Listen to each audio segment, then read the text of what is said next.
Hash. The wind that swept down from the Bighorn Mountains in the winter of 1879 did not merely blow, it hunted. It sought out every crack in the chinking of the log bunkhouse, every gap in a woolen coat, and every weakness in a man's resolve. The Montana Territory was a hard place for the living, and it held no pity for the dying. He entered the tack room, grateful for the smell of oil and hay that offered a brief reprieve from the biting air. He set the saddle on a sawhorse and began to work a knot out of the cinch. His hands were rough, scarred from rope burns and barbed wire, but they moved with a deliberate, quiet grace. Wade was a man who wasted neither motion nor words. He had spent 5 years as a scout and courier for the Army, writing lines that did not exist on any map, carrying messages that usually meant trouble for someone. Now, he just wanted to earn his $30 a month, pay off a debt that hung over him like a storm cloud, and be left alone. The door to the tack room creaked open, letting in a gust of frigid air and Elias Mercer. Mercer was the ranch foreman, a man with a face like a dried apple and a temperament to match. He spat tobacco juice onto the clean straw of the floor. "Cole," Mercer barked. "The fence is down near the North Ridge. Elk, likely, or strays." "I will ride out and fix it," Wade said, his voice low and steady. "Take a rifle," Mercer said, narrowing his eyes. "Silas Crow has been sniffing around the property lines again. He claims the water rights extend past the creek. If you see any of his hired guns, do not engage, but do not back down either." Wade nodded. He knew about Silas Crow. Everyone in the territory knew Crow. He was the man who owned the general store, the land office, and, effectively, the sheriff in the new railroad town of Iron Ridge. Crow did not use a gun to rob people. He used paper, deeds, liens, contracts. To Wade, that made him more dangerous than any road agent. "I will handle it," Wade said. He finished with the saddle and walked back out into the gray afternoon. The sky was a flat sheet of slate, promising snow before nightfall, as he headed toward the corral to catch a fresh horse. A movement at the edge of the tree line caught his eye. At first, he thought it was a deer. The door to the tack room creaked open, letting in a gust of frigid air and Elias Mercer. Mercer was the ranch foreman, a man with a face like a dried apple and a temperament to match. He spat tobacco juice onto the clean straw of the floor. She was a daughter of the Absaroka, a carrier of messages, a protector of her kin. Or she had been, until the soldiers came with their papers and their cannons, and her world had shattered into silence. She was looking for a boy, her brother, Kengi. He was only 10 years old. They had been separated during the chaos of the displacement, when the men in blue coats claimed the valley for a railroad that did not yet exist. She had tracked rumors of him for 200 miles, through blizzards and across barren plains. The last whisper she heard was that boys were being taken to work in the stables of the big ranches, or sold to traders moving west. She needed to go inside. She needed to listen. A pack of hound dogs erupted from the porch of the main house, baying and snarling as they rushed her. Ayanna did not flinch. She stopped moving, planting her feet, and let out a sharp, guttural sound from her throat, a command, not a plea. The lead dog skidded to a halt, confused by the lack of fear. "Get out of here," Mercer shouted, coming out of the barn with a pitchfork in his hand. "Go on, we have nothing for you here." Ayanna looked at the man. She did not understand all his words, but she understood the tone. It was the tone of a man chasing away a coyote. "Work," she said. The English word felt heavy and strange on her tongue, like a stone. "I work," Mercer laughed, a harsh, barking sound. "Work. Look at you. You can barely stand. Get off the property before I set the dogs on you for real." Wade walked his horse over, leading the gelding by the reins. He stepped between Mercer and the woman. He did not look at her, but he positioned his shoulders so that Mercer would have to go through him to get to her. "She is starving." "Elias," Wade said quietly. "Not my problem," Mercer spat. "She is likely a scout for a raiding party, or a thief." "She is alone," Wade countered, "and she is hurt." The back door of the main house swung open. and a round, formidable woman in a flower-covered apron stepped out. This was Maud, the queen of the ranch kitchen and the only person Elias Mercer truly feared. "What is all this racket?" Maud demanded. "I have dough rising, and you two are yelling like schoolboys." Maud's eyes landed on Ayanna. The older woman's expression softened, the lines around her mouth relaxing. She saw the frostbite on Ayanna's cheeks and the way the young woman stood tall despite the trembling of her limbs. Maud saw a human being, where Mercer saw only a nuisance. "Child, come here." Maud waved a hand. "Maud, do not encourage her," Mercer warned. "Hush, you old goat," Maud snapped. She looked at Ayanna. "You hungry? Do you want food?" Ayanna nodded once, sharply. "Work. For food." Maud smiled sadly. "All right, I have pots that need scrubbing and wood that needs stacking. If you can work, you can eat. Come inside before you freeze to death." Ayanna limped forward, giving Wade a wide berth. She did not thank him.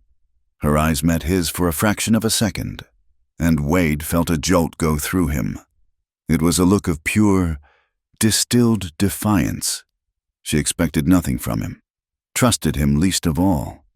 As she passed, he saw the handle of a knife sheathed at her belt. It was an old antler bone, yellowed with age. Wade mounted his horse and turned toward the north ridge, but the image of her face stayed with him. He had seen eyes like that before, staring back at him across the barrel of a carbine. The kitchen was warm, smelling of yeast and rendered fat. Ayanna sat on a stool in the corner, devouring a plate of stew and biscuits. She ate quickly, efficiently, her eyes darting to the doors and windows. She felt trapped within these four walls. To her, a house was a box, a coffin made of dead trees, but she needed the warmth. Maud bustled around her, talking incessantly. "Men are fools, mostly. You ignore Mercer. He barks at his own shadow. My name is Maud. What is yours?" Ayanna hesitated. To give her name was to give a piece of herself, but this woman had given her bread. "Ayanna, Ayanna," Maud repeated. "Pretty. Well, Ayanna, when you are done, there is a pile of potatoes in that sack. The boys will be hungry come supper." Ayanna finished the last drop of gravy and stood up. She went to the sack of potatoes, pulled one out, and drew her knife. It was a good knife. Her father had made it. The blade was steel, traded from a French trapper long ago, but the handle was elk antler. Carved into the bone was the symbol of the red-tailed hawk, the guardian spirit of her father's lineage. It was the only thing she had left of him. She began to peel the potatoes. She was not used to this kind of labor, domestic, stationary. She was used to skinning a deer in the field, or cutting lodge poles. But her hands moved swiftly. She watched the paper lying on the kitchen table. It was a newspaper from the city. Rows and rows of black insects marching across the white surface. Ayanna hated it.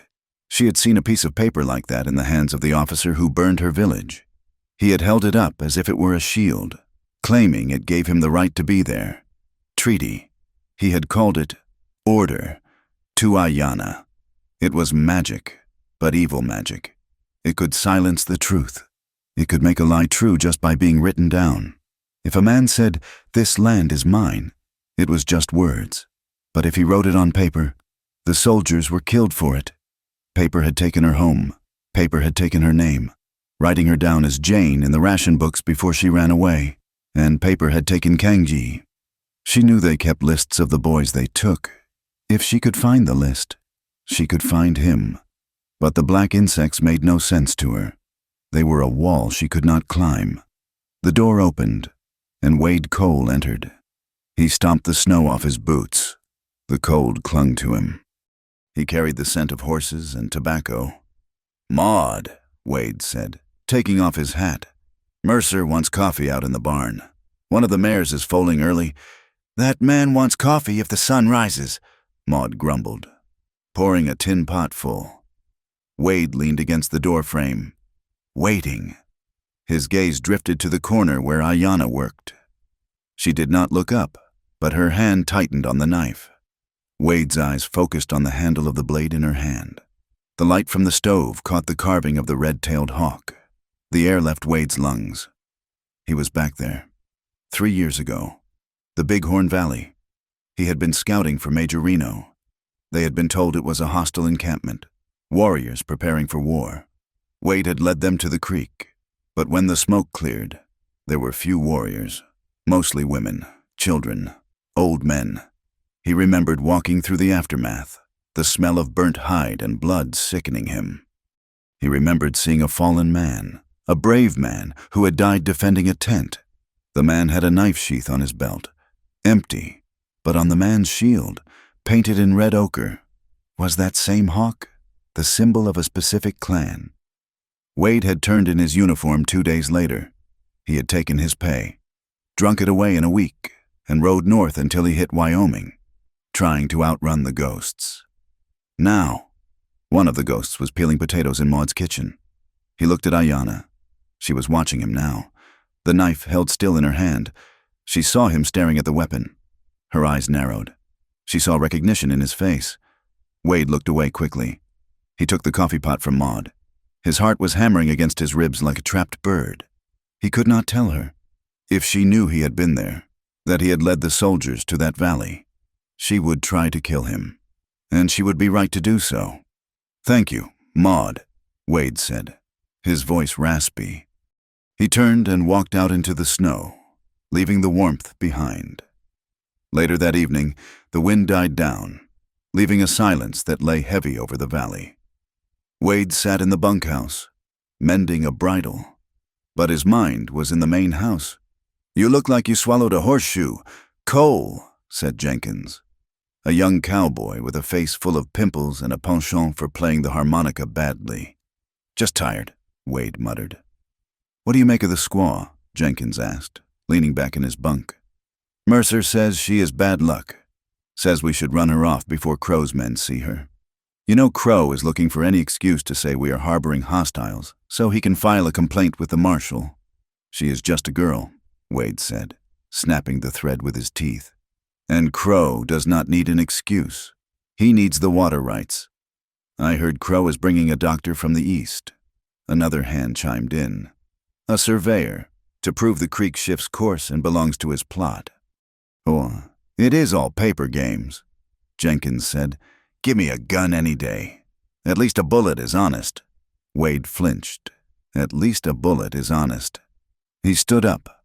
"I am going to check the horses." He needed air. He walked out to the corral. The moon was rising, casting long, blue shadows across the snow. The ranch house was dark. Save for a single light in the kitchen, he saw a shadow move near the woodpile. It was Ayanna. She was gathering logs, her breath puffing in white clouds.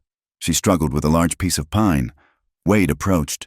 He did not want to, but his feet moved on their own. He reached out and took the log from her hands. She recoiled, stumbling back, her hand flying to her belt. "Easy," Wade said, holding his hands up. "I am just helping." "No help," Ayanna said fiercely. I will stay." "I know," Wade said. He placed the log on the stack. "Mercer is hard, but he will keep his word. If you work, you stay." Ayanna watched him, suspicious. "Why?" she asked. "Why what?" "Why you—" She struggled for the words. "Why did you stop him?" "The dog man." "Mercer is a fool," Wade said. He looked at the horizon, away from her penetrating gaze. "And it is a cold night to be outside." Ayanna studied with him. She sensed a weakness in him, a crack in the stone. "You soldier?" she asked. She pointed to his boots, the way he stood. Wade stiffened. "No, not anymore." "Soldiers have paper," she said, her voice dripping with venom. "Make land theirs. Make people do nothing." Wade looked at her then. He saw the depth of her hatred for the written word, for the bureaucracy of conquest. He understood it. He had seen treaties signed and broken before the ink was dry. "Yes," Wade admitted. "Paper can be a weapon." "I find," she whispered, half to herself. "I found paper. I found Kanji." Before Wade could ask who Kanji was, the sound of a gunshot shattered the night. It came from the perimeter, near the road that led to town. It was a single, flat crack, followed by the thud of a body hitting frozen earth. Wade reacted instantly. He shoved Ayanna down behind the woodpile. "Stay here." He drew his Colt revolver and ran toward the gate, crouching low. He heard the sound of hoofbeats fading into the darkness, galloping away fast. Near the fence post, a horse was whinnying in panic. On the ground lay a man. Wade recognized him. It was old Sam, the courier who ran mail between Iron Ridge and the outlying ranches. Wade knelt beside him. Sam was hit in the chest. The blood was dark and freezing fast. "Sam," Wade said urgently. "Who was it?" Sam's eyes were wide, staring up at the indifferent stars. He grabbed Wade's coat with a dying grip. "Took the bag," Sam wheezed. "Crow. He said, no witnesses. Crow did this." "The deed," Sam gasped. "The old deed. For the water. Tell the boss." Sam's hand went slack. He was gone. Wade looked around. The mailbag was gone. The killer had taken everything, but then a movement caught his eye. Ayanna had followed him. She was creeping along the fence line. She stopped a few feet away, reaching down into a snowdrift. She picked up something the killer had missed. It was a fragment of paper, torn from a larger document during the struggle. The wind must have blown it aside. Ayanna held it up. It was heavy, parchment-like paper. It had a jagged edge where it had been ripped. In the moonlight, Wade could see a red wax seal, broken in half, and a few lines of elegant, flowing script. Ayanna stared at the paper. To her, it was just lines, meaningless, hateful lines. But she saw the red wax. It looked like blood. Wade stepped toward her. "Give me that, Ayanna." She pulled it back against her chest. She saw the urgency in his face, the fear. "What is it?" she asked in broken English. Wade looked at the darkness where the killer had vanished. He knew exactly what that paper was. It was the original Spanish land grant, the only thing that proved the Double R Ranch owned the water rights, not Silas Crow. Without the rest of that document, the ranch would dry up and die, and Crow had just murdered a man to get it. But he had missed this piece. This piece had a name on it, or a coordinate. "It is dangerous," Wade said. "That paper, men will kill for it." Ayanna looked at the torn page. She could not read the words. Irrevocable rights to the northern tributary. She only knew that this paper had been worth a life, and if the white men wanted it so badly, it had power. Perhaps enough power to trade for a boy named Kangji. "I keep," Ayanna said, folding the stiff paper and shoving it inside her tunic. Next to her skin. "Ayanna, listen to me," Wade hissed, grabbing her arm. "Crow will come back. If he knows you have that, let him come," she said, pulling her arm free. Her eyes were cold. "He has paper. I have a knife." She turned and limped back toward the house, fading into the shadows. Wade stood alone over the dead body of the courier. The snow began to fall, light flakes drifting down to cover the blood. He knew then that his plan to keep his head down and pay off his debts was over. He was in it now. And the woman who held the fate of the valley in her pocket could not read a single word of the danger she carried. He holstered his gun. He had to tell Mercer. He had to bury Sam. And he had to figure out how to keep Ayanna alive long enough for her to learn that a knife was no defense against a lawyer with a loaded gun. The wind howled again, sounding like a mourning song for the things that were lost, and the things that were yet to be broken. The body of old Sam lay on the long table in the ranch workshop, covered by a rough canvas tarp. The smell of sawdust and grease could not quite mask the metallic scent of blood that had pooled on the floorboards before freezing into dark. Jagged shapes. Outside, the wind had picked up, rattling the loose shingles of the roof like skeletal fingers tapping for entry. Elias Mercer stood over the body, his face twisted into a knot of fury and suspicion. He held a lantern high, casting long, swinging shadows against the walls filled with tools and tack. "Shot in the chest," Mercer growled, his voice tight. "And the mailbag is gone. Every letter, every bank draft, every deed." He turned his glare onto Wade, who was leaning against the workbench, cleaning his revolver with a rag. "And you say you saw nothing but tracks?" "The wind covered them fast," Elias, Wade said calmly, though his heart was beating a heavy rhythm against his ribs. "2 riders, maybe 3, heading south toward the pass. They were gone before I got to the gate." Mercer spat onto the floor. "South, towards town, or towards the reservation line." He swung the lantern around, the light hitting the corner where Ayanna stood. She had not moved since Wade brought her into the workshop. She stood with her back to the wall, her arms crossed over her chest, hiding the secret she had pressed against her skin. The warmth of the room had not thawed the ice in her demeanor.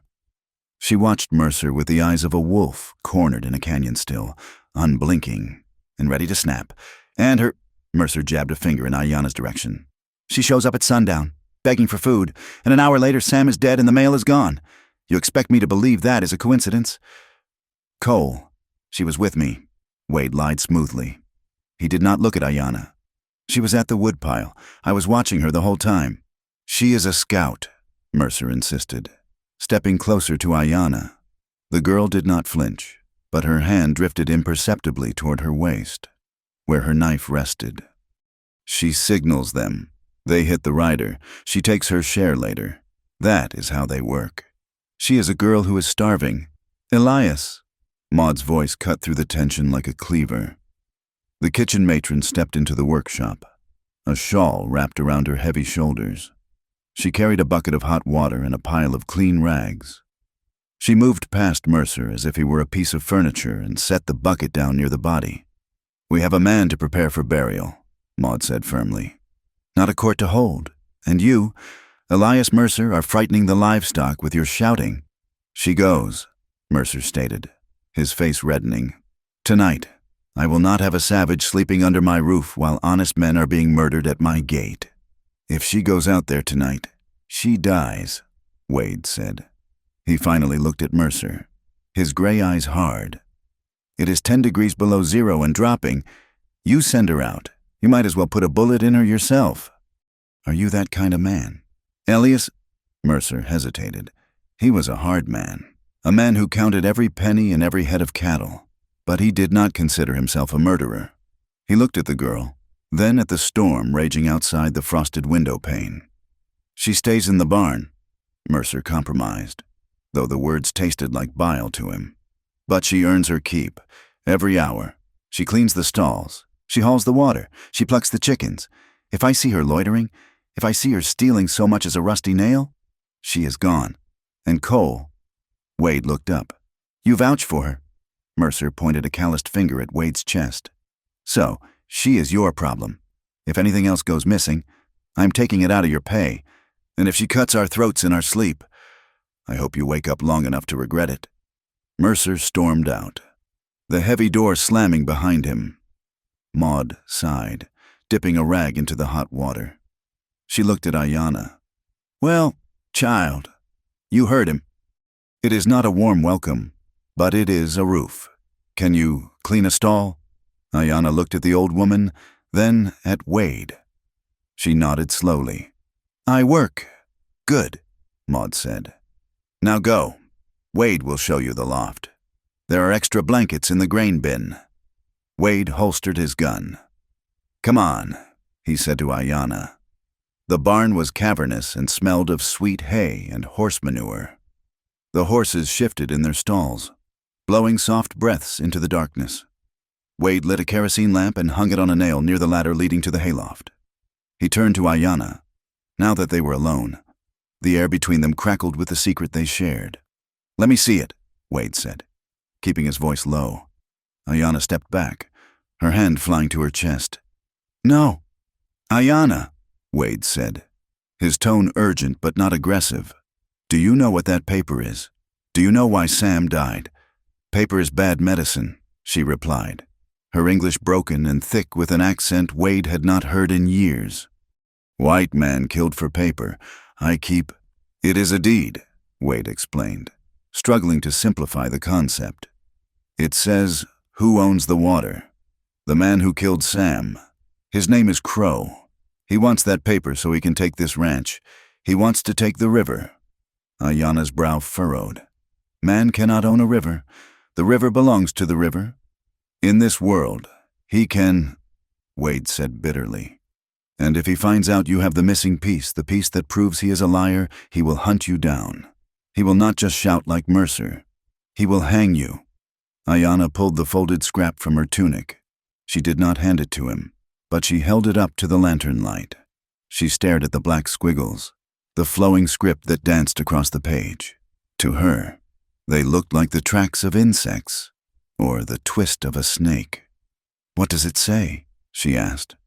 Wade stepped closer. He could see the jagged edge where the paper had torn. He could make out a few words. Dated this 3rd day of May, 1850, and northern boundary defined by the seasonal creek known as. The rest was gone.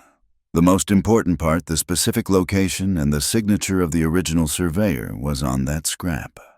"It tells the truth," Wade said. "It says this land belongs to the ranch, not to Crow." "Does it say where Kangji is?" she asked suddenly, her eyes searching Wade's face. Wade paused. "Who is Kangji?" "Brother," she said. "Little 10 winters. Soldiers take him. Soldiers have paper like this. They write names. They take boys." She tapped the paper fiercely. "If I read, I find him. This paper, maybe it tells where bad men take boys." Wade felt a heavy stone settle in his gut. She believed the paper was a map to her lost family. It wasn't. It was just a legal document about dirt and water. But he saw the desperation in her, the singular focus that had kept her alive through the winter. "This paper does not say where your brother is," Wade said gently. Ayana's face fell, then hardened instantly. "You lie. You want paper for you." "I do not lie to you," Wade said.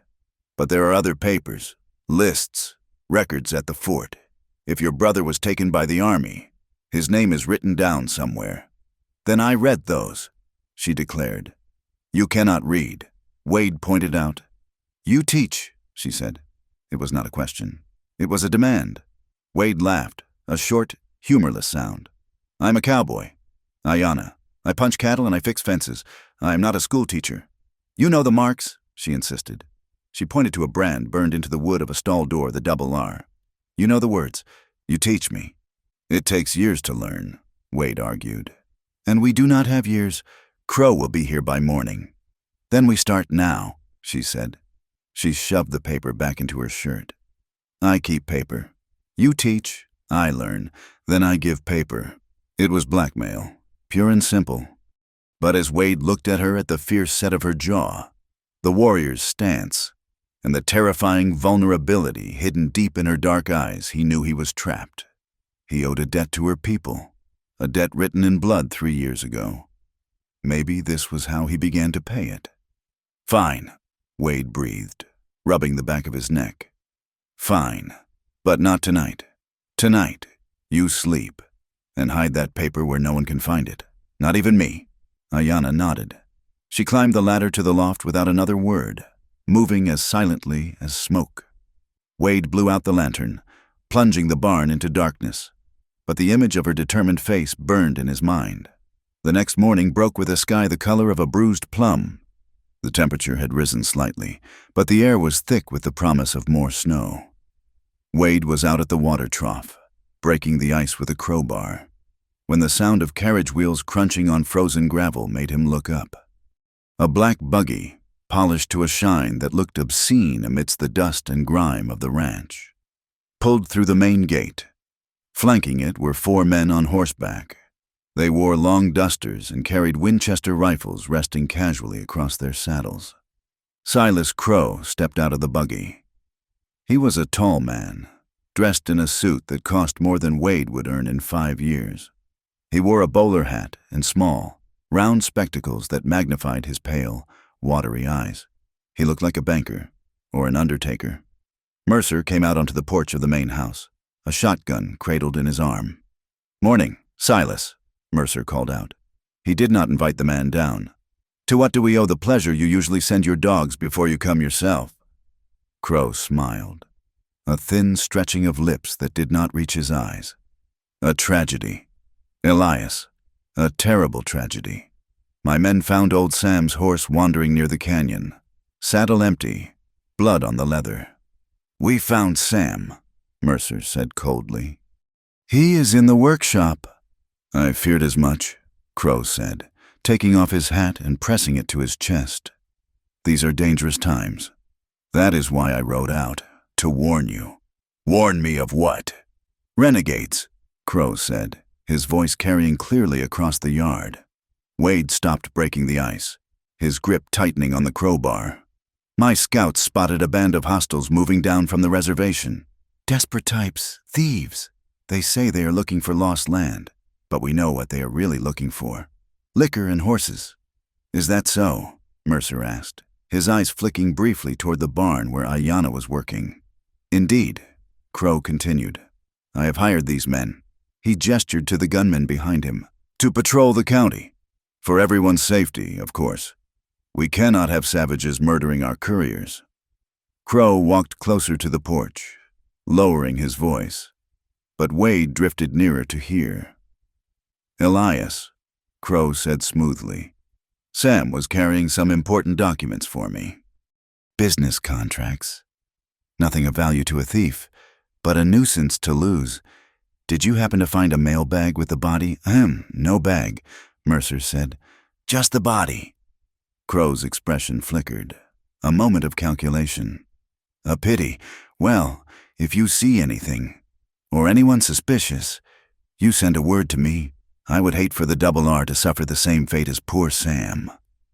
Crow's eyes scanned the yard. They moved over Wade, dismissing him as just another hired hand, and then settled on the barn door.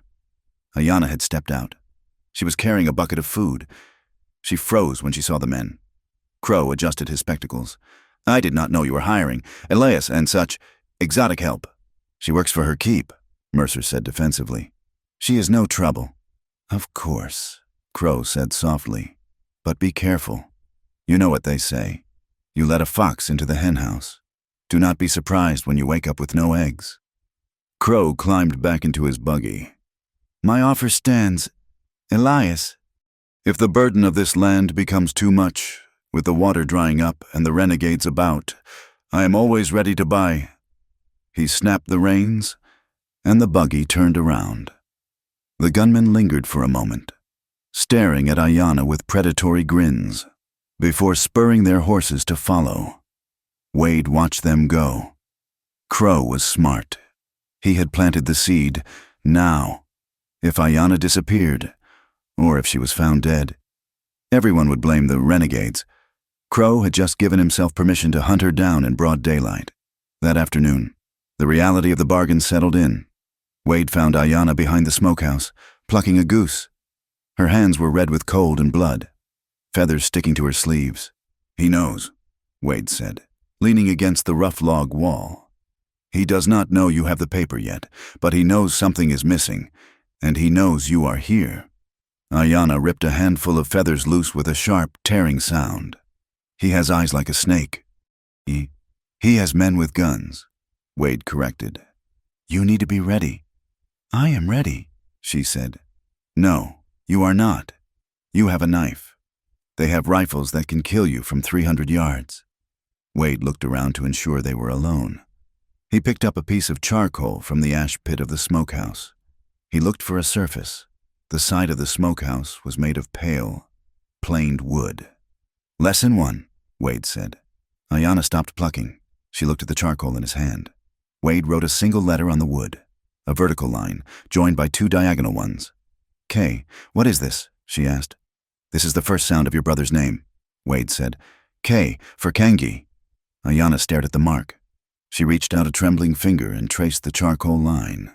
It was black and stark against the wood. K, she whispered. And this, Wade wrote next to it, M. This is M, for map. Map, she repeated. And this, he wrote in a jagged shape. W, W, for water. Water, she said. She looked at him. And for Wade, Wade paused. He hadn't thought of that. Yes, for Wade, K, M, W, she said the letters, testing their weight. This This is power. It is the beginning, Wade said. If you can read the map, you can find the land. If you can read the list, you can find your brother. But Ayanna, she looked at him, her eyes wide and unguarded for the first time. Once you start reading, Wade warned, you will see things you do not want to see. Words can hurt more than knives. They can tell you things are gone forever. I am not afraid, she said. She grabbed the charcoal from his hand. She pressed it against the wood and clumsily, with great effort, tried to copy the letter K. The wood groaned under the pressure. The line was crooked, but it was there. Good, Wade said. Now again, 100 times, until your hand knows it better than your knife. As the sun began to dip below the mountains, casting the ranch in a bruised purple twilight, Ayanna stood by the smokehouse, covering the wall with black marks. K, K, K. Inside the bunkhouse, the other cowboys were playing cards, unaware that the war for the valley had just begun, and unaware that the most dangerous weapon on the ranch wasn't the Winchester over the mantel, but the piece of charcoal in the hand of a woman who had just realized that ink could be stronger than blood. But Wade knew. He watched from the shadows, smoking a cigarette. He knew that by teaching her. He was putting a target on her back. Silas Crow would return. He would come for the paper, and he would come for the witness. Wade checked the cylinder of his Colt. 6 rounds. It wouldn't be enough, not against Crow's money, and not against the guilt that was slowly eating Wade alive. He had saved himself from the war once by running away. He had a feeling that this time, there would be no running. Teacher! Ayanna's voice came soft on the wind. Wade looked over. She was pointing at the wall. She had drawn a new shape, a circle with a line through it. What is that? Wade asked. Sun, she said. When the sun comes up, we learn more. Wade crushed the cigarette butt under his boot. Yes, when the sun comes up, we learn more. It was a promise, and in the West, a promise was the only thing that stood between a man and the devil. The weeks that followed the murder of old Sam settled over the Double R Ranch like a heavy wool blanket, scratching at the skin and stifling the breath. The winter deepened, turning the Montana sky into a bruised expanse of iron-gray clouds that refused to break. For Ayanna, survival became a rhythm of grease, blood, and freezing water. Her days began before the sun crested the eastern ridges. Maud would rattle the stove grate at 4 in the morning, and Ayanna would rise from her pallet in the corner of the pantry, her breath pluming in the dark. Her hands, once accustomed to the smooth wood of a bow and the rough bark of lodgepole pines, now learned the tyranny of domestic labor. She plucked chickens until her fingers were numb and coated in wet feathers. She scoured cast-iron skillets with sand and lye soap until her knuckles bled. She rendered hog fat into lard, standing over boiling cauldrons that filled the kitchen with a cloying, heavy scent that clung to her hair and clothes. The cowboys, men who drifted through the ranch like tumbleweeds, watched her with eyes that ranged from indifference to open hostility. To them, she was an intruder, a savage allowed inside only by the eccentric grace of Maud and the grudging tolerance of Elias Mercer. They spat tobacco juice near her boots when she walked across the yard. They spoke loudly of Indian trouble on the southern passes when she was within earshot, testing her, waiting for her to snap. Ayanna did not snap. She moved through their scorn as she would move through a thicket of thorns carefully, silently, leaving no piece of herself behind. She kept her head down, her dark braids swinging against her back, but her eyes missed nothing. She memorized their faces. She learned which man walked with a limp, which man cheated at cards, and which man smelled of fear when the wind howled at night. She worked harder than any of them. When the woodpile dwindled, she was out in the twilight with the axe, swinging with a ferocity that made the hickory handle groan. When the water trough froze solid, she was the first to break the ice, hauling buckets until her shoulders screamed. Wade Cole watched her from a distance. He did not speak to her often in the daylight. To be seen conspiring with the stray would only draw Mercer's ire and make Ayanna's life harder. but his presence was a constant, silent weight in her world. When Ayanna went to the woodpile in the evening, she would find the toughest logs, the knotted oak that twisted the axe blade, already split and stacked. When she went to wash her clothes in the creek, she found a bar of milled lavender soap, clearly stolen from the main house supply, resting on a flat rock. One morning, after a heavy freeze, she stepped out the back door to find the treacherous, ice-slicked steps covered in a layer of fresh sand and ash for traction. She knew it was him. Wade never claimed credit. He simply worked nearby, mending a fence or oiling a harness, his hat pulled low. But when their eyes met across the bustling yard, there was a current that passed between them, an acknowledgement of shared secrets and a quiet alliance. It was the only warmth she found in a world of ice. The lessons happened at night, when the ranch settled into the uneasy silence of sleep, when the only sounds were the shifting of horses in the barn and the distant yipping of coyotes. Ayanna would slip out to the tack room. It was a small, cramped space, smelling of leather and neat foot oil, warmed by a small potbelly stove. Wade would be waiting. He did not use books. Books were for the schoolhouse in town, for soft hands and clean parlors. Instead, he used a smooth plank of pine and a piece of charred wood from the fire. "This," Wade said, his voice a low rumble, "is the world." He drew a circle. "And this," he drew a jagged line through it, "is the river." Ayanna sat on a bale of hay, her knees pulled to her chest. She watched the charcoal move. She hated the black marks. They looked like the scars on the land left by the wagon trains, but she watched them with a hunger that frightened her. "River," Wade wrote, R-I-V-E-R. "River," Ayanna repeated. The sounds felt square and clumsy in her mouth. "Water," Wade wrote, W-A-T-E-R. "Water." He looked at her, his face illuminated by the orange glow of the stove grate. "Water is life, Ayanna. But on paper, water is power. The man who holds the word owns the drink." "I don't want to own," Ayanna said, frustration tightening her jaw. "I want to know. I want to see the truth." "Then look," Wade commanded. He erased the board with a rag and wrote a new word, S-A-F-E. "Safe," he said. Ayanna traced the letters in the air. "Safe," she whispered. She looked at Wade. "Are you safe?" Wade hesitated. The question hung in the small room, heavy and complicated. He looked at his own hands, stained with charcoal and oil. He thought of the debt he owed, the ghosts of the Bighorn campaign that stood behind him every time he closed his eyes. "No," Wade said softly. "I am not safe, and neither are you. That is why you must learn." He took her hand then. It was an impulsive gesture, born of a need to emphasize the danger. Her hand was rough, the skin on her knuckles cracked and bleeding from the cold water and lye. Wade frowned. He reached for a tin of bag balm sitting on the shelf, a thick, yellow salve used for cattle udders and saddle sores. "Give me your hand," he said. Ayanna pulled back instinctively, her eyes widening. Physical touch was rare for her, reserved for family or combat. But Wade's gaze was steady, lacking the predation she saw in the other men. Slowly, she extended her hand. Wade scooped a dollop of the salve and began to rub it into her cracked skin. His thumbs were calloused, but his touch was surprisingly gentle. He worked the grease into the raw knuckles, the warmth of his hands seeping into her frozen bones. The silence in the tack room shifted.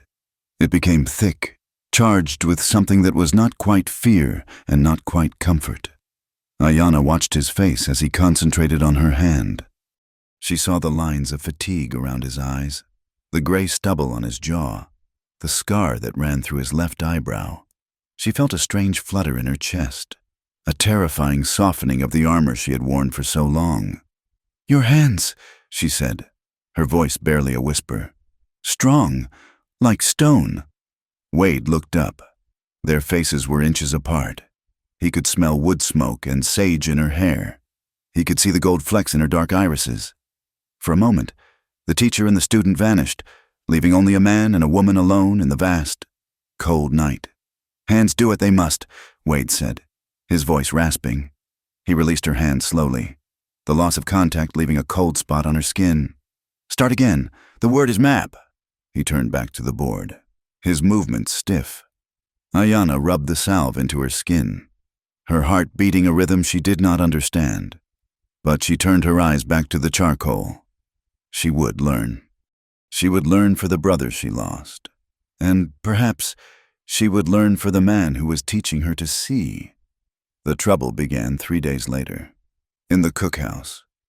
It was supper time, and the long table was crowded with hungry men. Maud was dishing out stew, and Ayanna was clearing the dirty plates, moving like a shadow behind the benches. Jenkins, the young cowboy with the pimpled face and the cruel streak, grabbed Ayanna's wrist as she reached for his plate. "Hold on there, Pocahontas," Jenkins sneered. The table went quiet. "I hear you're getting smart. I hear Cole is teaching you to read." Ayanna stood rigid. She did not pull away, knowing that resistance would only excite him. "I work," she said. "Work," Jenkins mimicked. "I bet you do. But reading, what does a squaw need with reading? Are you planning to write a letter to the Great Father? Tell him we are stealing his buffalo?" Laughter rippled down the table. Elias Mercer, sitting at the head, did not stop it. He chewed his biscuit, watching with cold amusement. "Maybe she is writing a love letter to Cole," another hand joked. "Or maybe she is reading the labels on the whiskey bottles so she knows which one to steal." "Let go," Ayanna said, her voice low. "Read this, then," Jenkins said. He pulled a crumpled tobacco pouch from his pocket and shoved it in her face. It had a label with bright red letters. "Go on, tell us what it says. Or are you just playing pretend?" Ayanna looked at the pouch. The letters swam before her eyes. She recognized some of them. She saw a B. She saw an U. "B-U," she stammered. She tried to remember the sounds Wade had taught her. "Bull, bull, bull," Jenkins shouted, slamming his hand on the table.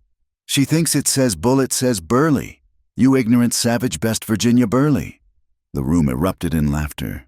It was a harsh, jagged sound that tore at Ayanna's dignity. She felt the heat rise in her cheeks, a burning shame that was hotter than anger. She yanked her wrist free, the plate rattling in her hand. "You are stupid," Jenkins laughed, wiping tears from his eyes. "You can dress up in clothes and stand in a kitchen, but you are still just an animal. Stick to chopping wood." Ayanna dropped the plate. It shattered on the floor, the sound silencing the laughter instantly. She turned and ran. She ran out the back door, into the biting wind, past the barn, and didn't stop until she reached the darker shadows of the corral. She leaned against the fence, gasping for air. She wanted to scream. She wanted to take her knife and carve the laughter out of their throats. The shame was a poison. She had thought she was learning. She had thought she was becoming stronger. But to them, she was nothing.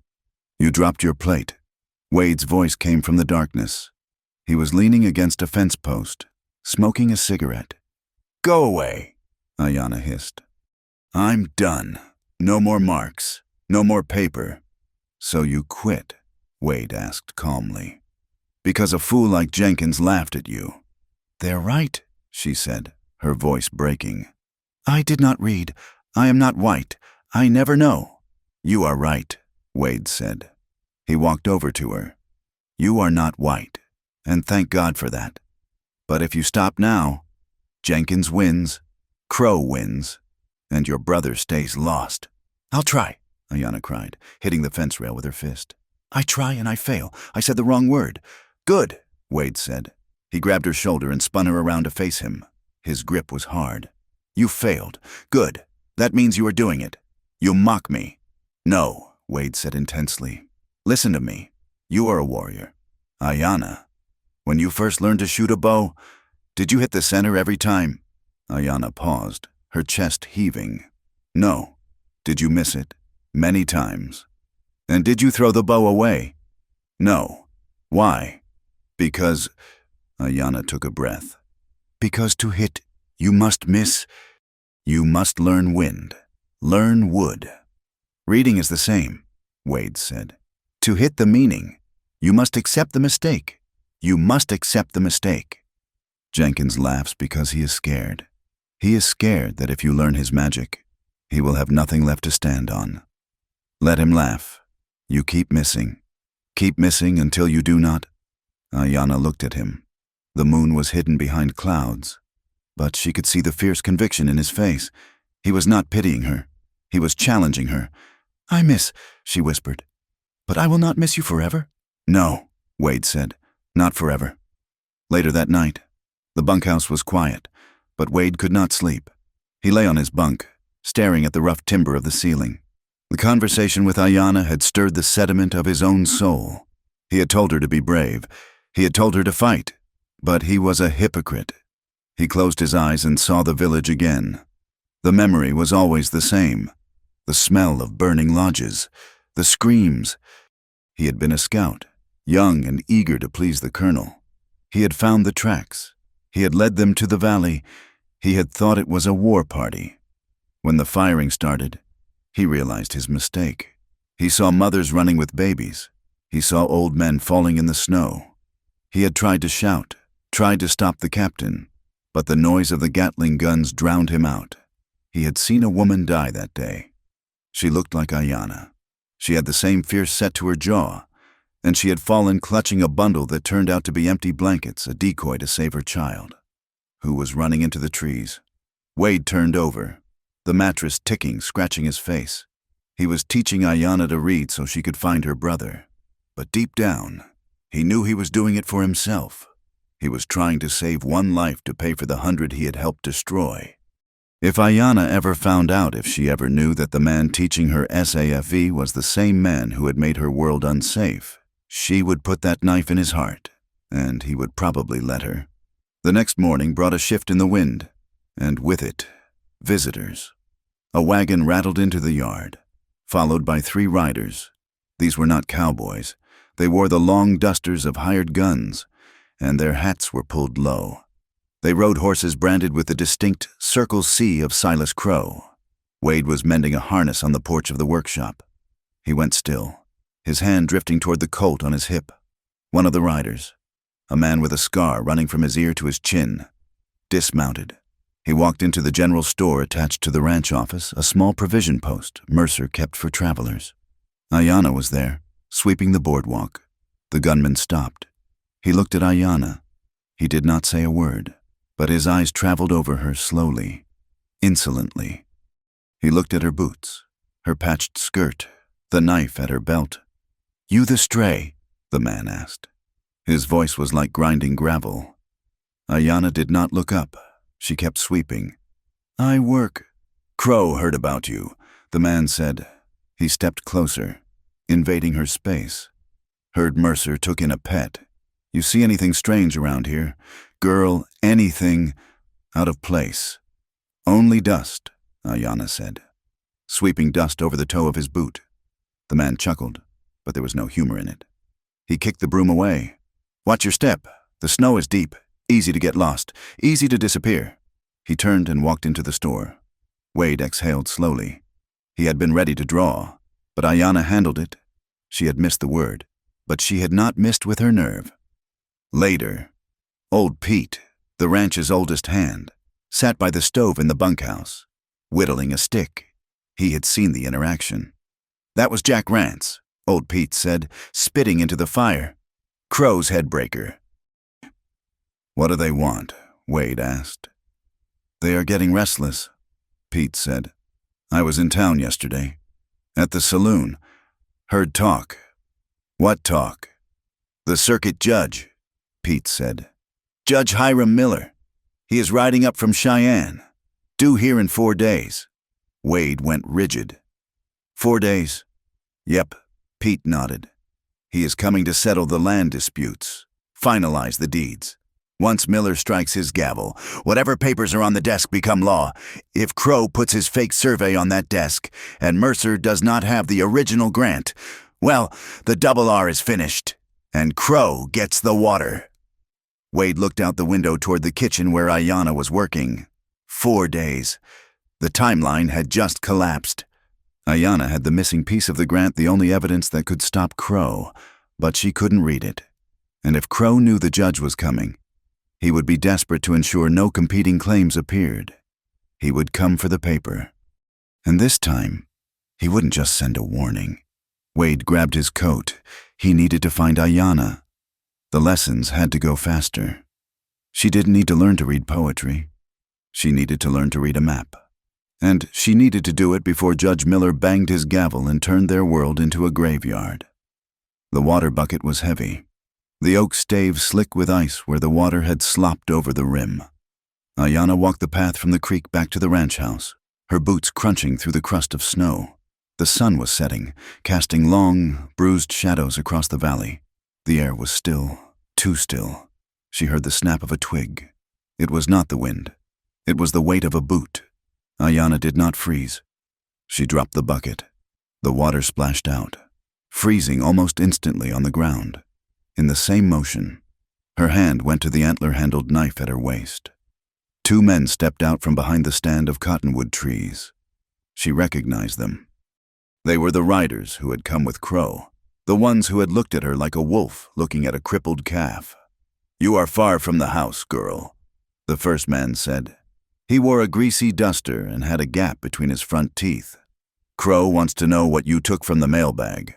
"I took nothing," Ayanna said, her voice steady. She crouched low, her center of gravity shifting.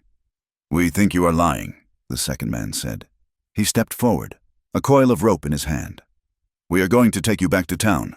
The sheriff wants to ask you about old Sam." They moved in unison. The man with the rope lunged. Ayanna did not retreat. She stepped into the attack. She slashed upward with the knife, the blade catching the heavy canvas of the man's coat, slicing through the fabric and biting into the flesh of his forearm. He yelled, dropping the rope. The second man drew a revolver, but Ayanna kicked snow into his face, blinding him for a crucial second. She spun, ready to strike again. A whirlwind of desperate violence. "Hey!" A gunshot cracked through the air, echoing off the canyon walls. The bullet kicked up snow between Ayanna and the men. Wade Cole stood on the ridge above the creek. His Winchester leveled. Smoke drifted from the barrel. He had been checking the fence line when he heard the voices. He had run, his lungs burning, fearing he would be too late. But as he looked down, he saw that Ayanna did not need saving. The man with the cut arm was clutching his wound, blood seeping dark against the snow. The other man was backing away, terror in his eyes. Ayanna stood between them, breathing hard, the knife held in a reverse grip, ready to kill. "Get on your horses," Wade shouted, racking the lever of his rifle. "Ride back to Crow. Tell him the next time he sends dogs, I will send them back in a box." The men scrambled up the bank, cursing, and mounted their horses. They rode hard for the South Road, disappearing into the twilight. Wade slid down the embankment. He approached Ayanna cautiously. She was still in a fighting stance, her eyes wild. "Ayanna," Wade said softly. "They are gone." She looked at him, and slowly, the warrior faded, leaving behind the young woman who was trembling with adrenaline. She sheathed the knife. "They want paper," she said. "I know," Wade said.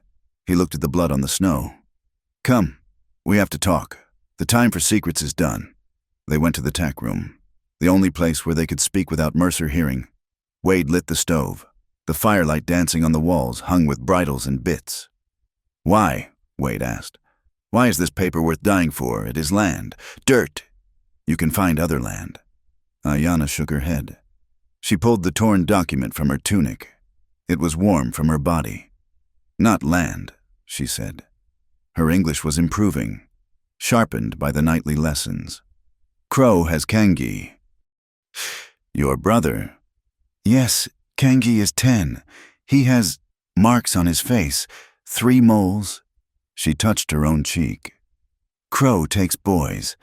He makes them put their hands on paper, make them mark X." Wade felt a chill that had nothing to do with the winter. He understood now. It was an old trick.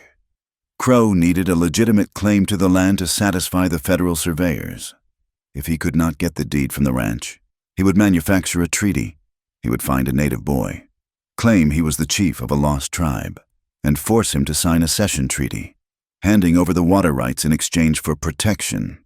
"He is using your brother to forge a treaty," Wade said. the realization sick in his gut. He needs a signature. An X. If I read, Ayanna said, her eyes pleading. I read where they keep him. This paper. She smoothed the torn fragment. It has names, places. Wade looked at the scrap. He had been teaching her simple words. Cat, dog, water, safe. It was not enough. Give me the charcoal, Wade said. He took the board and wiped it clean. He did not write cat. He wrote North. North, Wade said. This is the direction. He wrote Sawmill. Sawmill, he said. The deed mentions a boundary line near an old sawmill. If Crow is hiding your brother, he will not keep him in town. Too many witnesses. He will keep him where the land meets the timber. He looked at Ayanna. We are done with the alphabet. Ayanna, tonight, I will teach you how to read a map. 3 nights later, the blizzard hit. It was a white wall of fury that buried the ranch. The wind howled like a banshee, shaking the foundations of the main house. The cowboys huddled in the bunkhouse, playing cards and drinking whiskey, grateful for the walls. In the kitchen, the fire in the great hearth had died down to glowing embers. Maud had gone to sleep hours ago. The room was warm, smelling of dried sage and rising dough. Wade sat at the table. Ayanna sat across from him. The storm had trapped them inside, creating a pocket of time where the outside world did not exist. They had been studying for 4 hours. Ayanna's eyes were heavy, but she refused to stop. Rest, Wade said. He reached out and took the charcoal from her hand. One more word, she whispered. No, Wade said. Your mind is full. He looked at her hands. They were resting on the table, palms up. They were strong hands, scarred from the knife and the cold, but beautiful in their capability. Wade felt a pull he could no longer ignore. It was not just respect. It was a gravitational force. He reached out and took her left hand. She did not pull away. The storm raged outside, but here, in the small circle of firelight, there was only the sound of their breathing. You have no paper, Ayanna said softly. I do not need paper, Wade said. He extended his index finger. Slowly, deliberately, he began to trace letters onto the open palm of her hand. If Ayanna watched his finger, the touch was electric, sending a shiver up her arm. O-R for, she whispered. Wade continued. E-V-E-R. He finished the word, his finger resting in the center of her palm. He looked up into her eyes. The firelight caught the gold flecks, turning them into molten ore. Forever, Wade said. His voice was rough with emotion. Forever, Ayanna repeated. She looked at her hand, as if the word were branded there in invisible ink. What does this mean? Forever? It means, Wade struggled. How could he explain eternity to a woman whose life had been a series of endings? It means a promise that does not break. It means tomorrow, and the day after, and the day after that. It means I am not going anywhere. Ayanna looked at him. She closed her hand, making a fist, trapping the word against her skin. White man's words lie, she said. But your hand does not lie. She leaned forward. Wade leaned in. The space between them vanished. It was not a desperate kiss. It was a slow, inevitable collision. Wade tasted the wind and the smoke on her lips. He felt the hesitation. And then the yielding. It was a kiss that sealed a pact more binding than any government treaty. It was a recognition that 2 broken people had found the matching jagged edges in each other.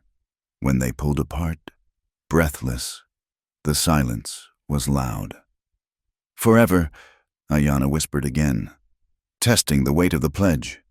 The morning brought the sun, dazzling and bright on the new snow, and it brought disaster. Jenkins had woken up early to relieve his bladder. He had passed the kitchen window.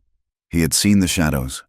By breakfast, the story had spread through the bunkhouse like wildfire. Cole and the Indian girl, teaching her to write, forging papers, stealing the ranch from under Mercer's nose. Elias Mercer stormed into the kitchen while Ayanna was kneading dough. He was followed by Jenkins and 2 other hands. "Get out," Mercer barked. He threw a burlap sack on the floor. "Pack your things. You are done." "Elias!" Wade stepped in from the doorway, his face hard. "She has done nothing but work. Do not lie to me. Cole!" Mercer shouted, his face purple. "Jenkins saw you, holding hands, whispering. I knew she was trouble, a spy for Crow, and a whore for you." Wade moved so fast that Jenkins did not have time to blink. Wade shoved the cowboy against the wall. His forearm pressed against Jenkins's throat. "Say that again," Wade whispered dangerously. "Say it, and I will break your jaw." "Let him go," Mercer yelled, leveling a shotgun at Wade. "I will not have this. I run a respectable outfit. I will not have my men bewitched by a savage who plots to steal my land with paper tricks." Wade released Jenkins, who slid to the floor, gasping. Wade turned to Mercer. "If she goes, I go." "Then go," Mercer spat. "Take your saddle and get off my land, both of you." Ayanna stood by the table, flour in her hands. She did not cry. She wiped her hands on her apron and untied it. She laid it neatly on the counter. "I go," she said. She looked at Wade. "You stay. You have debt." "My debt is paid," Wade said. "Or I will pay it another way." Maud appeared from the pantry. She looked at Mercer with profound disappointment. "You are a small man." "Elias," Maud said. She walked over to Ayanna. She pressed a heavy canvas bag into the girl's hands. "Take this, flour, jerky, dried beans, and this." She slipped a small, bone-handled skinning knife into the bag. "Do not let the words eat you, child," Maud whispered, gripping Ayanna's arm. "You make the words serve you. You hear me?" Ayanna nodded. "Thank you, Maud." 10 minutes later, Wade and Ayanna rode out of the Double R gate. Wade was on his gelding. Ayanna rode a spotted mare that Wade had bought from the remuda with his last month's pay. They did not look back. They turned north, toward the dark line of timber where the mountains met the sky. Toward the sawmill. The journey was a brutal test of endurance. The snow was belly-deep on the horses in places. The wind was a razor that sought to flay the skin from their bones. They rode for 2 days, camping in the shelter of rock overhangs. They built small fires, huddled together for warmth under buffalo robes. The intimacy of the kitchen was replaced by the intimacy of survival. Wade taught her how to start a fire with wet wood. Ayanna taught him how to read the flight of crows to find refuge. "The map," Ayanna said on the second night, holding the scrap of paper to the firelight. "It says Sawmill Creek." "Yes," Wade said. "And here," he pointed to a faint line, "the boundary marker. It follows the ridge." "We go there," she said. On the 3rd afternoon, they crested a ridge and looked down into a hidden valley. Below them lay the ruins of an old logging camp. Several buildings had collapsed under the weight of snow, but one long bunkhouse remained intact. Smoke curled from the chimney. "There," Wade said, lowering his binoculars. "Crow's men. I see 3 horses." "And Kangi?" Ayanna asked, her voice tight. "I do not know. We have to get closer." They tied their horses in a thicket of pine and moved on foot. Ayanna moved like a ghost, her feet making no sound. Wade struggled to keep up, his boots clumsy compared to her moccasins. They reached the edge of the clearing. They lay flat in the snow, watching the bunkhouse. The door opened. A man stepped out, Jack Rance, the gunman with the scar. He shouted something back inside. A moment later, a small boy stumbled out. He was thin, dressed in rags that were too big for him. He carried a bucket. "Kangi!" Ayanna gasped. She started to rise. Wade grabbed her arm, pulling her down. "Wait, look at his hands." Ayanna looked. Kangi was not bound, but as he walked to the snowbank to fill the bucket, another man stepped out. He was dressed in a suit, a clerk. He held a clipboard and a bottle of ink. The clerk grabbed Kangi's hand. He dipped the boy's thumb into the ink bottle. Then he pressed the thumb onto a piece of paper on the clipboard. "Good," the clerk said, his voice carrying on the thin air. "Now the other one. Sign it again." Kangi looked terrified. He did as he was told. They are making him sign, Ayanna whispered, horror dawning on her. They steal the land with his hand. No, Wade said, peering through the binoculars. Look closer. He handed the glasses to Ayanna. She looked. She saw the clerk pressing Kangi's thumb, but then she saw the clerk wipe the boy's thumb with a rag. The clerk then took his own thumb, dipped it in the ink, and pressed it onto a second paper, the one that looked like a formal government document. He does not use Kanji's mark, Wade said grimly. He uses kanji to scare the boy into submission, but he uses his own print for the official record. Kanji is just a prop. A face to show the judge if anyone asks. But the signature is a forgery. The realization hit them both. Crow was not just stealing land. He was creating a completely fabricated legal history. If that paper reached the judge, Kangi would be blamed for selling the tribal lands, and Crow would be the legal owner. We need the paper, Ayanna said. The one they just made. And we need the original deed you carry, Wade said. One proves the lie, the other proves the truth. We go in, Ayanna said, her hand on her knife. There are 5 men, Wade counted, and they have a boy. If we shoot, they will use him as a shield. It was the ultimate deadlock.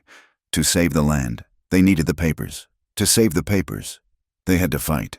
But if they fought, the boy would die. Wade looked at Ayanna. We cannot storm the front door. We have to be smarter. We have to use the one thing they do not think you have. What? Words, Wade said. We are going to write them a message they cannot ignore. The sun began to dip behind the mountains, casting the valley in shadow. Wade and Ayanna lay in the snow, watching the smoke rise from the chimney, plotting a way to steal a future back from men who thought they owned the world. The wind screaming through the chaotic teeth of the Sawmill Valley sounded less like weather and more like a warning. The sky had lowered itself onto the peaks, a ceiling of heavy, slate-gray iron that promised violence. Wade Cole lay on his belly on a ridge overlooking the main structure of the camp. It was a sprawling log building, half warehouse and half office, smoke pumping furiously from its chimney. Around the perimeter, 5 men with rifles paced nervously, their collars turned up against the biting cold. Parked near the entrance was a carriage bearing the seal of the Territorial Circuit Court. Judge Hiram Miller was inside. The gavel was poised to strike. "Do you see the fuel tank?" Wade whispered. Ayanna lay beside him. She had traded her buckskins for a heavy, oversized wool coat and a scarf that obscured most of her face. She looked less like a warrior and more like one of the nameless, faceless laborers who drifted through the mining camps. "I see it," she said. Her eyes were fixed on a stack of kerosene barrels near the south wall of the warehouse. "I will give you 5 minutes," Wade said. He checked the cylinder of his Colt. "Get inside, find the boy, locate the clerk. When the world goes loud, you grab the paper with the red wax. Do not hesitate." Ayanna looked at him. There was a hardness in her face that had not been there a week ago. "And you, I will make sure the world goes loud." She touched the back of his hand, a fleeting contact, and then she was gone, slipping down the slope into the shadows of the timber. Ayanna walked openly across the yard, carrying a burlap sack filled with kindling. It was a simple ruse, but in a place fueled by labor, no one looked closely at a servant. "Hey!" a guard shouted from the porch. "Who are you?" Ayanna kept her head down, muffling her voice in the scarf. "Wood. For the fire. The boss says it's cold." The guard shivered and spat. "Go on then, but make it quick. The judge is freezing his backside off in there." She stepped inside. The heat hit her like a physical blow, thick with the smell of stale tobacco, unwashed bodies, and the sharp tang of ink. The warehouse had been converted into a makeshift courtroom. A long table sat in the center, illuminated by oil lamps. At the head of the table sat Judge Miller, a man with white mutton chops and a face flushed with brandy. Beside him stood Silas Crow, looking immaculate and predatory in his black suit. And in the corner, hunched over a smaller desk, was the clerk, a thin, nervous man with ink-stained fingers. Huddled in a crate near the clerk was Kangi. Ayanna's heart hammered against her ribs. Her brother looked thin, his eyes wide and vacant with terror. He was holding a tin cup, staring at the floor. "Come now, Arthur," Crow was saying, his voice smooth as oil. "The judge is a busy man. Is the survey complete?" The clerk. Arthur trembled. "Yes, Mr. Crow, but the signature. The boy is just a child. A minor cannot cede territory." "The boy is the last male heir of his line," Crow said, his voice dropping an octave. "His mark is valid under the Settlement Act of 1872. Or perhaps you would prefer to explain to the judge why we dragged him all the way out here for nothing." "No, sir," Arthur stammered. He pushed a piece of paper toward Kangi. "Here, lad, just touch the pen." Ayana moved toward the wood stove, dropping a piece of wood with a loud clatter to cover her movement. She edged closer to the desk. She saw the paper. It was thick, creamy parchment. And there, at the bottom, was the spot waiting for the lie. Outside, the wind held its breath. Then, the world shattered. A deafening roar ripped through the south wall as Wade's bullet struck the kerosene barrels he had rigged with a pouch of black powder. The explosion blew the window glass inward in a shower of deadly diamonds. The building shook to its foundation. "Fire!" someone screamed. "We are under attack!" Chaos erupted. The guards at the door rushed out. Judge Miller dove under the table. Ayana dropped the sack. She did not run for cover. She sprinted for the clerk's desk. Kangi looked up and saw her. "Sister!" he screamed. Crow spun around, his hand diving inside his coat for a pistol. He saw the figure in the wool coat lunging for the desk. Ayana vaulted over the crate. She grabbed Kangi by the collar and shoved him toward the back exit. "Run! Go to the trees!" She turned back to the clerk. Arthur was cowering, clutching a leather folio to his chest.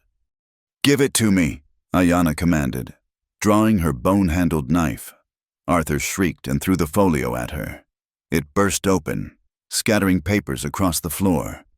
Ayana fell to her knees, frantically scanning the sheets, maps, letters, and then she saw it. A document with a broken red wax seal, matching the piece she carried against her heart. The original Spanish grant.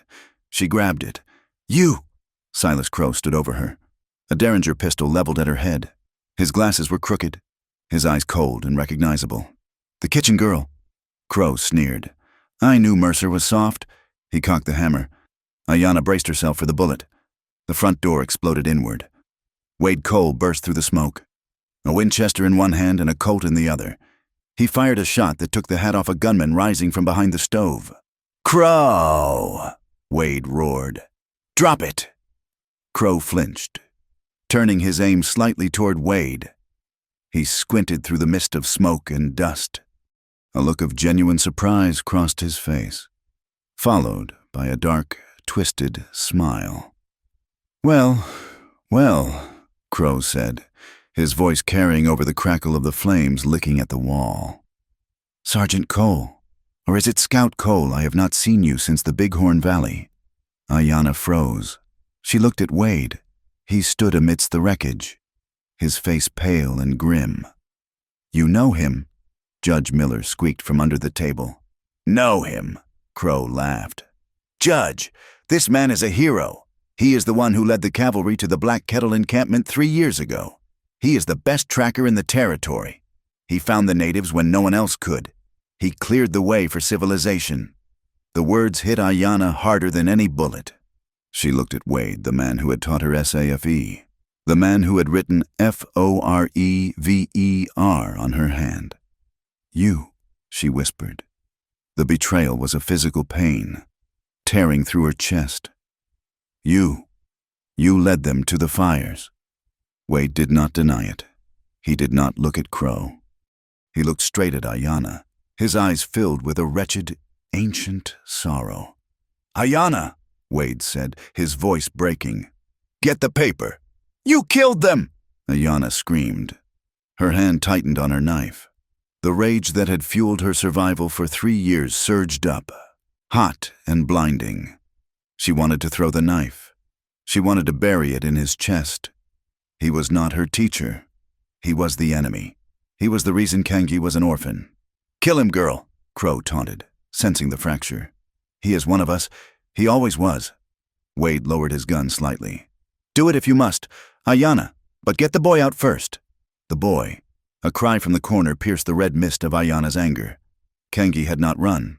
He was huddled by the burning wall, coughing in the smoke. Ayanna looked at Wade, then at her brother. She made her choice. She chose the living over the dead. She snatched the document from the floor and scrambled toward Kengi. "Stop her," Crow shouted to his men. Two gunmen appeared from the smoke. Wade raised his Winchester and fired. Crack thump. One man went down. He worked the lever action with a speed born of desperate practice. Crack. The second man spun away, clutching his shoulder. "Go!" Wade shouted at her. "Go!" Ayanna grabbed Kengi's hand and dragged him toward the back door. But Arthur, the clerk, was trying to crawl out the same way.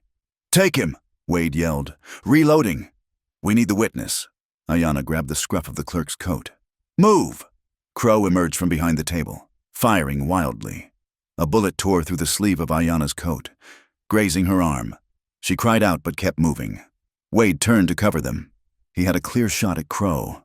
The land speculator was exposed, silhouetted against the flames. One squeeze of the trigger, and the debt would be paid.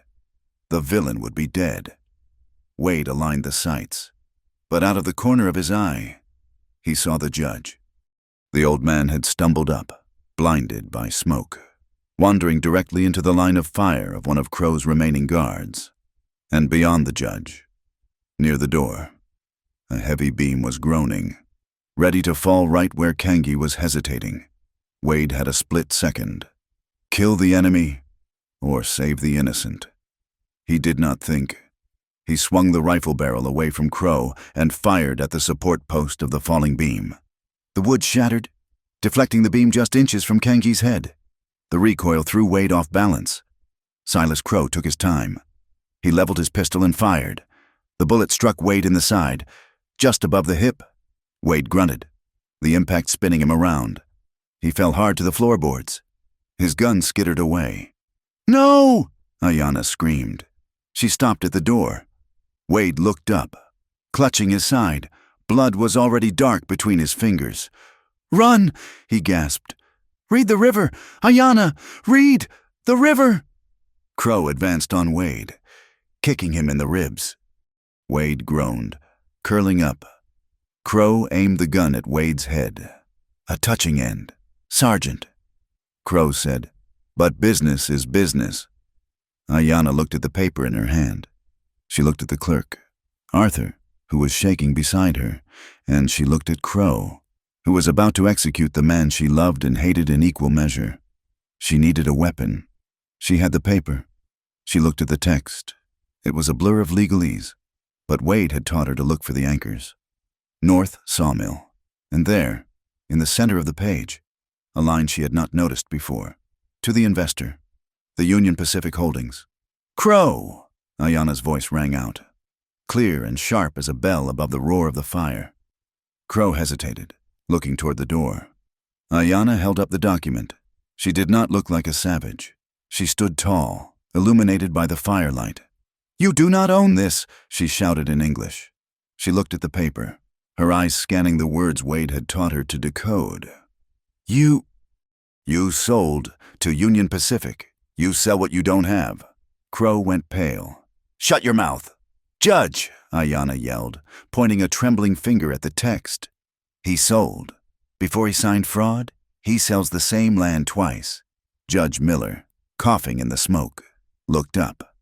"What sold to the railroad?" Crow panicked. If the judge knew he had pre-sold land he didn't legally own yet, the federal deal would collapse.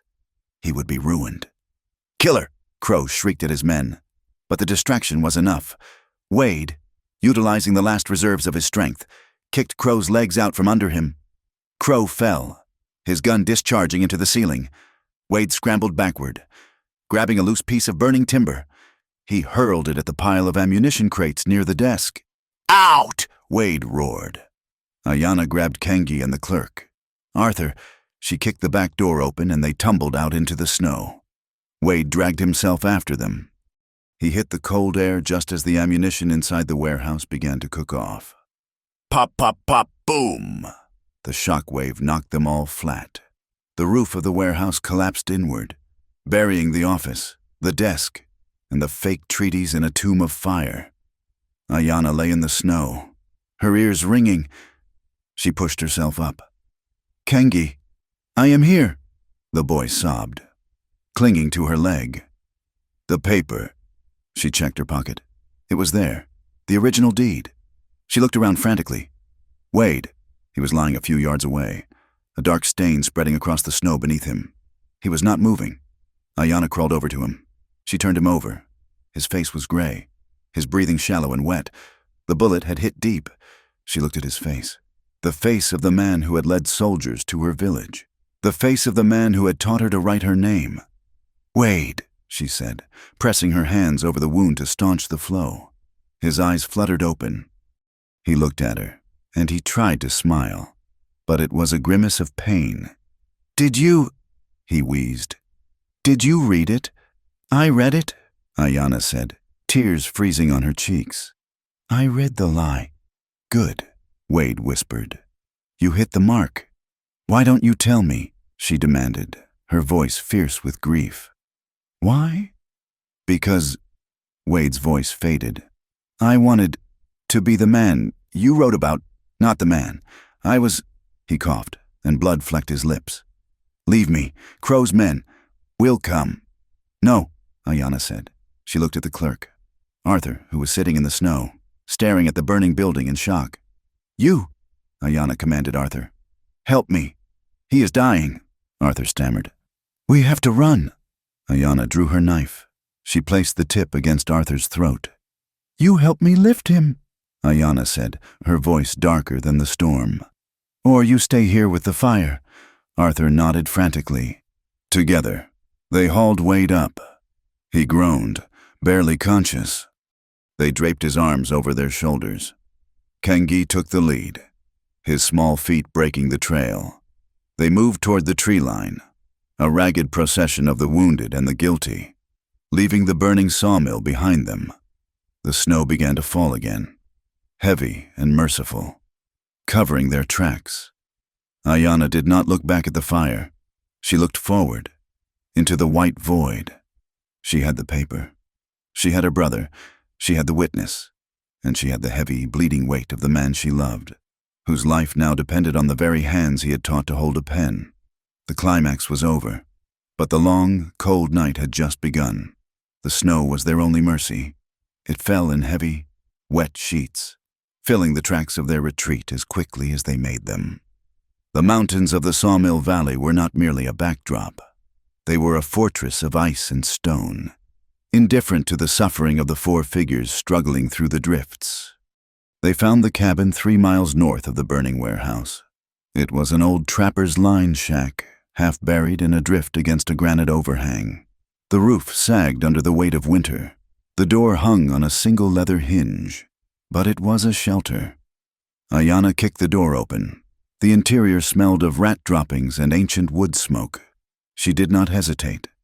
She dropped the heavy buffalo robe she had dragged from the warehouse ruins and turned to help Arthur, the shivering clerk, lower Wade onto the dusty floorboards.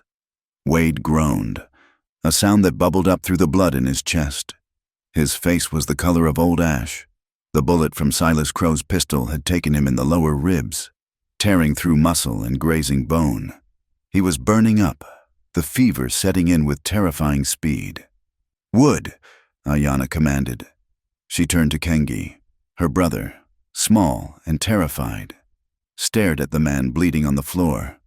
"Kengi, find dry wood, under the eaves, now." The boy scrambled to obey. Ayanna turned to Arthur. The clerk was huddled in the corner, clutching his knees, his expensive city coat ruined by soot and snow. "You," she said. Her voice was not loud, but it held the edge of a skinning knife. "Water, melt snow, clean clothes." Arthur blinked, his teeth chattering. He is going to die. We are all going to die. Crow will send the posse." Ayanna stepped across the small room in 2 strides. She grabbed Arthur by the lapels of his coat and hauled him to his feet. She was smaller than him, but at that moment, she seemed to fill the room. "He dies, you die," she said simply. "You are the witness. If there is no one to speak to, I have no use for you. Do you understand?" Arthur nodded frantically. He grabbed a rusted pot from the corner and ran out to scoop up snow. Ayanna knelt beside Wade. She opened his coat. The shirt was soaked in dark red. She cut the fabric away with her knife. The wound was ugly, a dark pucker of torn flesh. Wade's eyes fluttered open. They were glassy, unfocused. He looked at the ceiling, then at her. "Leave me," he whispered. His voice was a dry rasp. "Too heavy. Slow you down." "Quiet," Ayanna said. She took a handful of snow Kangji had brought in and pressed it against the wound. Wade hissed through his teeth, his body arching in pain. "I will not leave what is mine," she said. The night was a long, dark tunnel of pain. Ayanna did not sleep. She fed the fire, she washed the wound, and she listened to the wind howling outside, sounding like the spirits of the dead demanding entry. She packed the wound with a poultice made from dried sage she found in the rafters and spider webs gathered from the corners, an old remedy her grandmother had taught her. By dawn, the fever broke. Wade fell into a restless, natural sleep. Ayanna sat by the hearth. The fire had burned down to a bed of glowing coals. In her hands, she held the document. The original Spanish grant, the paper that had cost old Sam his life and nearly cost Wade his. She smoothed the parchment on her knee. The letters were black and intimidating. A fortress of ink. But she was no longer afraid of them. She found the line she had shouted at Crow. She traced the words with a finger stained with soot and blood. Union Pacific. Irrevocable. Water rights. She whispered the sounds, breaking the code that had been used to enslave her people for so long. She realized that the magic of the white man was not in the paper itself, but in the agreement that the paper represented reality. If she could control the paper, she could control the reality. "You are reading." The voice was weak. Ayanna looked up. Wade was watching her. His eyes were clear now, though deep hollows had carved themselves under his cheekbones. "I practice," Ayanna said. She held up the deed. "This word, irrevocable. What does this mean?" Wade shifted, wincing. "It means—" "It cannot be taken back. It means forever." Ayanna nodded slowly. "Like the word on my hand." "Yes," Wade said. He tried to sit up, but fell back, exhausted. "Like the word on your hand." A silence stretched between them, heavy with the things that had been revealed in the fire. "You knew," Ayanna said. It was not a question. Wade looked at the ceiling. "I knew the unit. I knew the date. When you told me about your village, about the creek, I knew I was there." "You led them," she said. Her voice was devoid of anger now, replaced by a dull ache. "I was a scout," Wade said. "I thought we were tracking a war party that had raided the supply lines. When we crested the ridge, and I saw the tents, I tried to turn them back. But the captain, he wanted a victory." He turned his head to look at her. "I did not fire a shot that day, Ayanna, but I did not stop them either. I watched, and then I ran away and hid in a bottle." Ayanna looked at the fire. She thought of the smoke, the screams, the loss of her mother. She looked at the man lying before her. He was broken, bleeding, and he had saved her brother's life. He had saved her life. "Why do you teach me?" she asked. "Guilt." "At first," Wade admitted, "I thought if I helped you, I could sleep. I thought I could buy my way out of hell. And now," Wade looked at her with a raw, naked honesty. "Now, I taught you because I wanted you to see me, not the soldier, just the man who loves you." Ayanna closed her eyes. The confession hung in the air, fragile as smoke. "I cannot forget," she said softly. "The dead do not let me forget." "I know," Wade said. "I will not ask you to, but—" Ayanna opened her eyes. She reached out and took his hand. It was cold, but alive. "I can choose. I choose tomorrow. I chose Kangji. I choose us." Wade let out a breath he seemed to have been holding for 3 years. He squeezed her hand weakly. "We have to finish this, Ayanna." "Crow is not done." "No," she agreed. "He comes." The attack came at midday. The storm had cleared, leaving the world blindingly white and silent. The sound of horses crunching through the snow crust carried for a mile. Ayanna was outside, gathering more wood. She heard the snap of a branch. She dropped the wood and signaled Kangi, who was playing near the door. Inside. She grabbed her rifle, Wade's Winchester, and the bone-handled knife. She slipped into the tree line. Moving away from the cabin, she saw them, 3 riders. They were moving slowly, tracking the drag marks left by their escape the night before. Jack Rance was leading them. He looked cold and angry, his arm in a sling from where Ayanna had cut him. They were heading straight for the cabin. Ayanna knew she could not fight them all, not with a rifle she barely knew how to aim. She had to use the land. She remembered a spot 100 yards up the canyon. A narrow ravine where a frozen waterfall created a treacherous sheet of ice hidden under a dusting of fresh snow. She fired a shot into the air. Crack! The riders jerked their heads. Rance pointed toward the sound toward her. "There!" he shouted. "Flank her!" Ayanna ran. She did not run fast. She ran loud. She broke branches. She stomped through the drifts. She wanted them to follow. She reached the ravine. She scrambled up the rocky side, clinging to the roots of a pine tree, pulling herself up to a ledge overlooking the frozen slope. Below her, the riders thundered into the narrow cut. "I see her tracks!" one man yelled. "She went up the—" His horse hit the hidden ice. The animal lost its footing instantly. It went down hard, sliding sideways. The rider screamed as the horse rolled over him. The second rider tried to pull up, but the momentum carried him forward. His horse collided with the fallen one. Panic erupted. Horses thrashed, hooves flashing in the air. Rance, in the rear, managed to stop his mount. He looked up, searching the cliffs. "Show yourself!" he screamed. "You cowards!" Ayanna rested the heavy barrel of the Winchester on a rock. She took a breath. She did not aim for the man. She aimed for the snowbank above him, a heavy cornice of wind-blown snow hanging precariously over the trail. To hit the mark, you must accept the miss. She fired. The bullet struck the rock face just below the cornice. The vibration was enough. With a groan that sounded like the earth cracking, 2 tons of snow sheared off the cliff face. Rance looked up just in time to scream. The avalanche was small, a white curtain of suffocation.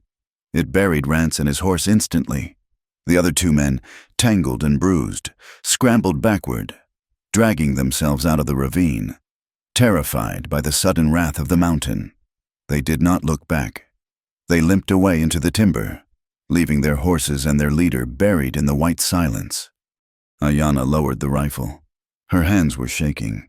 She had not killed them with a bullet. She had turned the mountain against them. She returned to the cabin.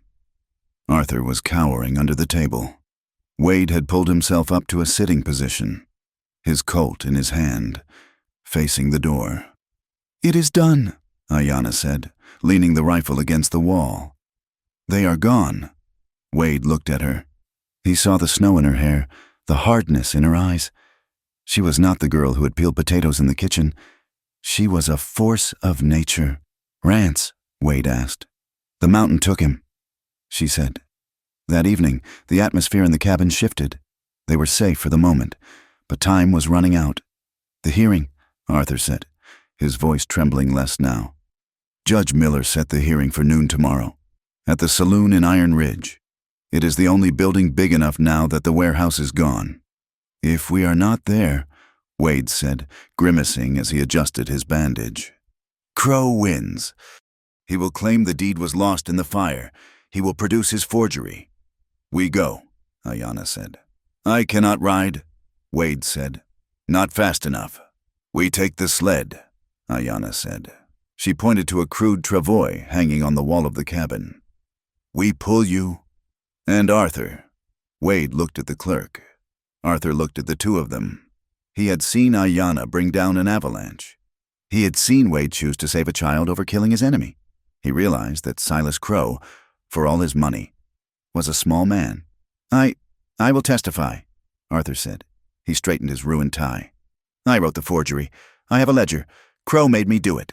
If I testify, maybe the judge will be lenient. He will, Wade promised. Miller is pompous, but he follows the law. If he knows he was tricked, he will want blood. Crow's blood. Ayanna took the Spanish deed. She found a piece of leather from an old saddlebag. She wrapped the parchment carefully, folding the leather over it. Then she took a candle and dripped hot wax over the seam, sealing it shut. Paper is weak, Ayanna said, pressing her thumb into the soft wax. Fire burns it, water melts it. She handed the packet to Kangi. You carry, she told her brother. Inside your shirt, next to skin. You run fast. If we fall, you run to Maud. Give her this. Kangi nodded solemnly, tucking the package into his tunic. The paper survives, Wade said softly. The truth survives. The journey back to Iron Ridge was a slow, agonizing procession. They left before dawn, under a sky filled with stars so cold they looked like shards of glass. Ayanna and Arthur pulled the travois, their breath puffing in rhythm with their steps. Kangi walked ahead. The scout. They did not go to the main road. They stuck to the tree line, moving like shadows. By mid-morning, they reached the outskirts of the town. Iron Ridge was bustling. News of the fire at the sawmill had spread. People were gathered in the street, talking in hushed tones. They needed allies. They could not just walk into the saloon. Crow's remaining hired guns would cut them down before they reached the door. Maud, Wade whispered from the sled. Get to the ranch wagon. She comes to town for supplies on Tuesdays. Ayanna left them hidden in a stand of aspen trees near the livery stable. She crept into town, pulling her scarf high. She found the double R wagon parked behind the general store. Maud was there, arguing with the storekeep about the price of flour. Maud, Ayanna whispered from the shadows of the alley. The old woman froze. She turned slowly. When she saw Ayanna, her face crumpled with relief. She bustled over, checking left and right. Child, Maud hissed. They say you burned the mill. They say you killed Wade. Wade lives, Ayanna said. We have the paper, we have the witness, but we need to get into the saloon. Safe. Maud's eyes narrowed. The grandmotherly warmth vanished, replaced by the steel of a woman who had survived 30 winters on the frontier. Old Pete is here, Maud said, and a few of the boys who are tired of Crow's bullying. Jenkins is a fool, but he is scared of hanging. If I tell him the truth, he might just do the right thing. Meet us at the livery, Ayanna said. Noon. At 5 minutes to 12. The doors of the Golden Nugget Saloon were closed against the cold. Inside, the air was thick with smoke and tension. Judge Miller sat at a table set up on the small stage, his gavel resting on a block. Silas Crow sat at a table to the right, looking solemn and aggrieved. He had a bandage on his forehead. This court is in session, Judge Miller boomed. We are here to settle the matter of the Sawmill Valley water rights and the tragic destruction of the survey office. Your Honor, Crow stood up. It is a clear case of domestic terrorism. The renegade known as Ayanna, aided by the traitor Wade Cole, destroyed federal property to hide the fact that the land was legally ceded to me by the native inhabitants.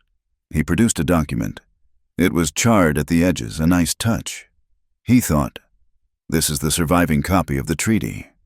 Crow lied smoothly. Signed by the tribal representative. I see, Miller said, reaching for the paper. Objection! The doors of the saloon swung open with a crash. The room turned.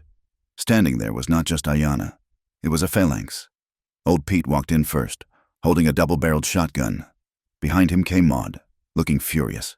And behind them, leaning heavily on Ayanna's shoulder, was Wade Cole. Wade looked like death warmed over. His face was gray, his coat stained with dried blood, but his eyes were blazing. Wade Cole, Crow shouted, standing up. Arrest that man, he is a murderer. Sit down, Silas, Wade said. His voice was not loud, but it carried to every corner of the room. I am not here to murder, I am here to read. Ayanna stepped forward. She helped Wade to a chair. Then she turned to the judge. She reached into Kengi's shirt and pulled out the leather-wrapped packet. She broke the wax seal. She unfolded the parchment. The room went silent. "This is the deed," Ayanna said clearly. Her English was accented, but perfect. "Original, not copy. Don't lie." She walked up to the bench and placed it before the judge. "And," she pointed to the back of the room. The witness, Arthur, the clerk, stepped out from behind Maud. He looked small and terrified, but he walked forward. "Mr. Crow made me forget the other one," Arthur said, his voice cracking. "The boy, Kengi, he never signed anything. Crow used his own thumbprint." A collective gasp went through the room. Crow's face turned a violent shade of red. "Lies. This is a conspiracy that Savage cannot even read." Ayanna turned to Crow. She looked him in the eye. "I read," she said. She picked up the document Crow had placed on the table, the forgery. She held it up. "It says here," she read aloud, her finger tracing the line, "seated on the 4th day of February." She looked at the judge. "February. It is January. Judge." The room erupted. Crow had been so arrogant, so sure that no one would check the details, that he had used a template date from a future contract. Judge Miller looked at the date. He looked at Crow. His face went purple. "Silas Crow!" the judge roared, banging his gavel so hard the handle cracked. "You are in contempt of this court. Sheriff, seize him." Crow went for his gun, but he was too slow. A dozen guns clicked in the room. Old Pete, Jenkins, even the bartender, they all had iron leveled at him. Crow froze. He looked at the wall of hostility. He looked at Ayanna, the woman he had dismissed as a tool, standing tall with the paper in her hand. He dropped his hand. "This isn't over," Crow hissed. "It is," Wade said from his chair. "For you, it is over," as the sheriff dragged Crow away. Ayanna stood in the center of the room.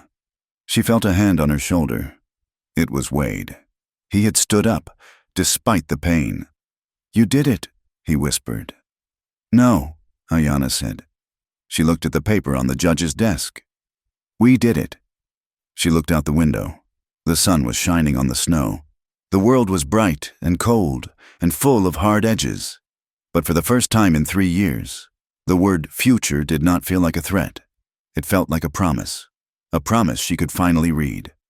The gavel struck the block of wood with a sound like a pistol shot, silencing the murmur of the crowd inside the Golden Nugget Saloon. Dust motes danced in the shafts of light cutting through the smoke, suspending the moment between the old law of the gun and the new law of the written word. Silas Crow stood frozen, his hand halfway to his holster, staring at the woman he had dismissed as a savage. He looked at the paper on the judge's desk, the undeniable, yellowed parchment with the red wax seal, and then at the faces of the men surrounding him. He saw no allies. He saw only the cold, hard judgment of the frontier. "Sheriff," Judge Hiram Miller barked. His face flushed a deep crimson. "Take Mr. Crow into custody. The charge is fraud, forgery, and conspiracy to commit theft of federal lands." "You cannot do this," Crow snarled, his composure cracking like thin ice. "Do you know who backs me, the Union Pacific? The investors in Chicago. I am the future of this territory. The future does not start with a lie. Mr. Crow," Ayanna said. Her voice was steady, cutting through his bluster. She did not shout. She did not need to. She held the power now. 2 deputies moved in, grabbing Crow by the arms. As they dragged him toward the door, he twisted around, his eyes locking onto Wade Cole. "This is not over! Cole!" Crow screamed, spittle flying from his lips. "You think a piece of paper saves you? The railroad is coming, iron and steam. It will crush your little cabin and your little romance into the mud." Wade sat in the chair, clutching his bandaged side, his face pale but his eyes calm. "Let it come, Silas. We will be ready." The door swung shut, cutting off Crow's shouting. The silence that followed was heavy, but it was a different kind of weight than before. It was the weight of a storm that had finally broken. Judge Miller cleared his throat. adjusting his spectacles. He looked at Ayanna with a mixture of curiosity and newfound respect. "Young woman," the judge said, "the court and the territory owes you a debt. That Spanish grant establishes the water rights as common property for the valley, protected from exclusive sale. You have saved a great many people from ruin today." Ayanna stepped forward. She placed her hand on the table. "Not as a servant, but as an equal." "I do not want debt," she said clearly. "I want my brother's name." She pointed to the ledger Arthur the clerk had placed in evidence, the book where Kangi's forced thumbprint had been recorded under a false name. "Strike it out," she commanded. The judge nodded. He took his pen, dipped it in the inkwell, and drew a thick, black line through the false entry. "It is stricken," the judge said. "The boy is free of any contractual obligation." Ayanna turned to Kangi, who was peeking out from behind Maud's wide skirts. She knelt down, ignoring the pain in her bruised ribs. "Kangi," she whispered in their mother tongue, then switched to English for the room to hear. "The paper no longer holds you. You are Kangi. You are Apsaroka. And you are my brother." The boy rushed into her arms, burying his face in her neck. Ayanna held him tight, her eyes closing. She had crossed mountains, fought men, and learned the magic of the white man's scratches, all for this single heartbeat. 3 days later, the sky over the valley was a brilliant, piercing blue. The snow was beginning to melt on the south-facing slopes, dripping from the eaves of the buildings in a steady rhythm that sounded like a clock ticking toward spring. Ayanna and Wade stood by the creek, a mile downstream from the ranch. The water ran clear and cold, bubbling over smooth stones. Wade leaned on a crutch whittled from ash wood. His wound was healing, attended to by Dr. Edwards, who had ridden out from the fort. The doctor had said Wade was lucky. An inch to the left and the bullet would have shattered his spine. Wade knew it wasn't luck. It was the will to keep a promise. Ayanna knelt by the water. She took Kangi's hands and dipped them into the freezing stream. She scrubbed his thumbs, washing away the phantom stain of the ink. Even though the ink had long since faded, it was a ritual of cleansing, a way to return his hands to the earth and the bow, removing the taint of the ledger. "New hands," she said softly, drying them with a piece of buckskin. "For new work." Kangi smiled, a gap-toothed grin that had been missing for too long, and ran off to chase a rabbit through the brush. Wade watched him go, then turned to Ayanna. "He is a good boy. He has your fire."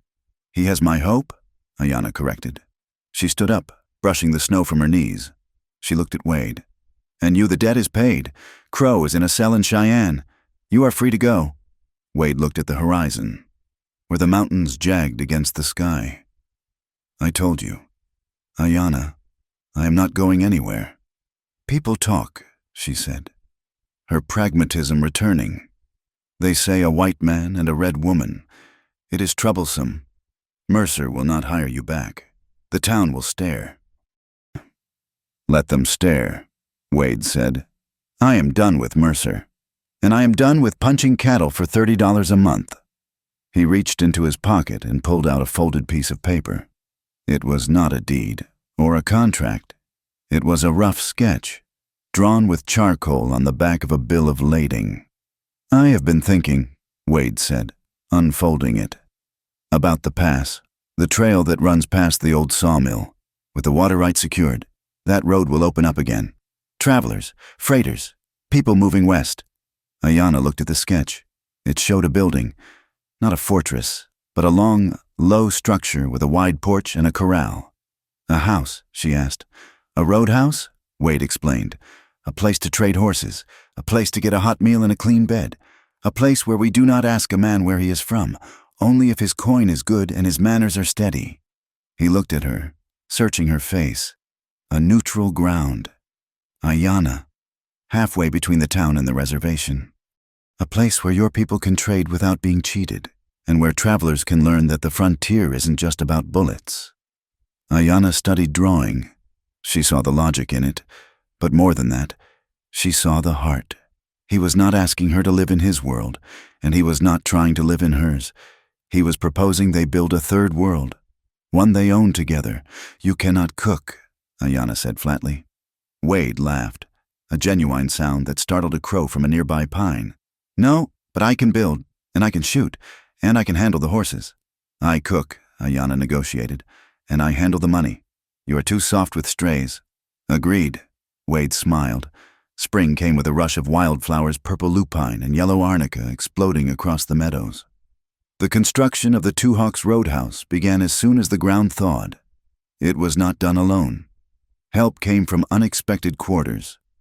Maud would ride out on Sundays with pots of stew, bullying the younger ranch hands into helping lift the heavy ridge poles.